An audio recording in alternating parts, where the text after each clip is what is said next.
Archie से बड़ी fraud movie मैंने अपनी लाइफ में कभी नहीं देखी, जहां बॉलीवुड में करीब 3.25 किलो सेलिब्रिटीज के 1.25 किलो एक्टिंग करने वाले बच्चों को 1.5 दर्जन मूवीज में हर साल लॉन्च किया जाता है। वहाँ इस नेपोटिज्म के कबीले ने इस बार ये डिसाइड किया क्यों ना हम एक खेल खेलें। एक्टिंग तो इनसे होने से रही, तो क्यों ना अपना सारा पैसा डुबाने के बजाय इन एक्टिंग के बकचोदों को ही डुबा दे। तो इस नाव की पतवान को डुबाने के लिए इन्होंने और कोई नहीं बल्कि जोया अख्तर को हायर कर रखा है। After making some acclaimed movies like Zindagi Na मिले कि दोबारा, दिल धड़कने दो एंड गली boy, Zoya Akhtar was like इतनी सारी अच्छी मूवीज बना दी, तो क्यों ना इस बार आर्ची बना के इनके खर्चे से इनके बच्चों को घर पे बिठा दूं। करीब 1 घंटा और 52 मिनट के बाद जब ये गाना वाह वाह वूम आर्ची मूवी में आपकी आंखों के सामने बजता है, तो आपके हृदय में सिर्फ एक ही ख्याल आता है, वाह वाह वूम, वाह वाह वाह वूम। अगर ये साले मुझे कहीं रास्ते में मिले तो पकड़ पकड़ के इनको इतना पीटूंगा, चाहे मई का महीना हो या जून। 2.5 घंटे की अंग्रेजी स्कूल के एनुअल डे में कपूर, खान और बच्चन के बच्चे आपके सामने थिरकते हुए, ठुमकते हुए नृत्य मनोरंजन का जाल आपके दिलो दिमाग पे फेंकते हैं। मूवी के अंत तक आपका हाल उस मछली की तरह हो जाता है जिसको हाथ लगाओगे तो डर जाएगी और आर्ची इसकी मनगढ़ंत दुनिया से बाहर निकालोगे तो मर जाएगी।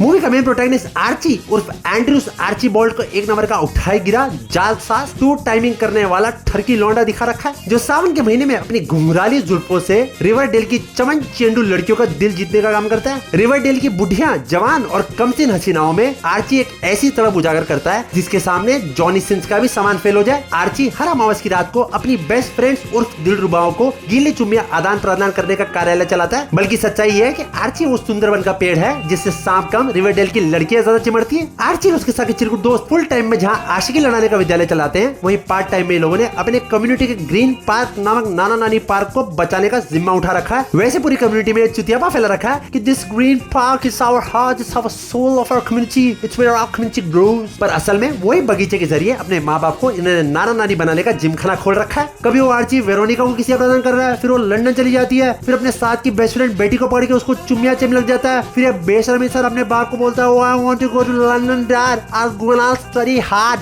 इतना हार्ड जाऊंगा मैं डैड, इतनी पढ़ाई करूंगा ना लंदन में डैड। उसका बाप भी सामने से बोलता है जितनी तू पपिया प्रदान करता रहता है कि तू खुद पप्पा ना बन जाए। आफ्टर सम 2.5 किलो का ज्ञान जिसमें आर्ची का बाप उसको कुछ चौदम्बा इमोशनल बातें फैलता है कि बेटा अगर तू चला गया तो यहाँ की पॉपुलेशन कैसे बढ़ेगी मेरे लाल, how will the community grow and flourish without you my बेटा Archie. Within 1 minute Archie का हृदय परिवर्तन हो जाता है। इट्स लाइक मैं ही तो हूँ जो सबको चुम्मिया प्रदान करता हूँ and he decides to stay back in India, कि देशभक्ति भी तो दिखानी है। वैसे जितने भी नेपोटिज्म के चौधे हैं, कोई अमेरिका से ग्रेजुएट होकर आया है तो कोई लंदन में पला बड़ा है। साला तुम पढ़ो लंदन में और हम करें पढ़ाई केंद्रीय विद्यालय में, समझ के रखा है भेड़ की। इन्होंने अपनी लाइफ का क्लियर फंडा बना रखा है कि चाहे हम लोग 20 साल देश से बाहर रहे पर इंडियन ऑडियंस का चूतिया काटने के लिए जरूर वापस आएंगे। जहां एक तरफ ऋतिक रोशन और गोविंदा को उनके डांस में उनकी लचकीली बॉडी के लिए माना जाता है, वहीं दूसरी तरफ ये ढोलकी वालों को ऐसा डांस करवाया गया कि एक समय के बाद तो आपको ऐसा लगता है कि कहीं ये लोग टूट के बिखर तो नहीं जाएंगे। आर्ची उसके साथ चिलगोजे कभी पार्क बचा रहे हैं, कभी लड़कियां घुमा रहे हैं, कभी स्कूल में नाच गाना चल रहा है। वैसे लोगों की लंदन के कॉलेजों में एडमिशन हो रही है, पढ़ाई ये लोग एक रुपल्ली की नहीं करते। अबे इतने गाने तो हम आपके कौन मूवी में नहीं थे जितने 2 घंटे में इस मूवी में घुसेड़ मारे। मूवी के अंत तक तो ऑडियंस को ये लगने लग जाता है कि भेड़ की ये मूवी है कि सारे गामा कारवा का एडवर्टाइजमेंट।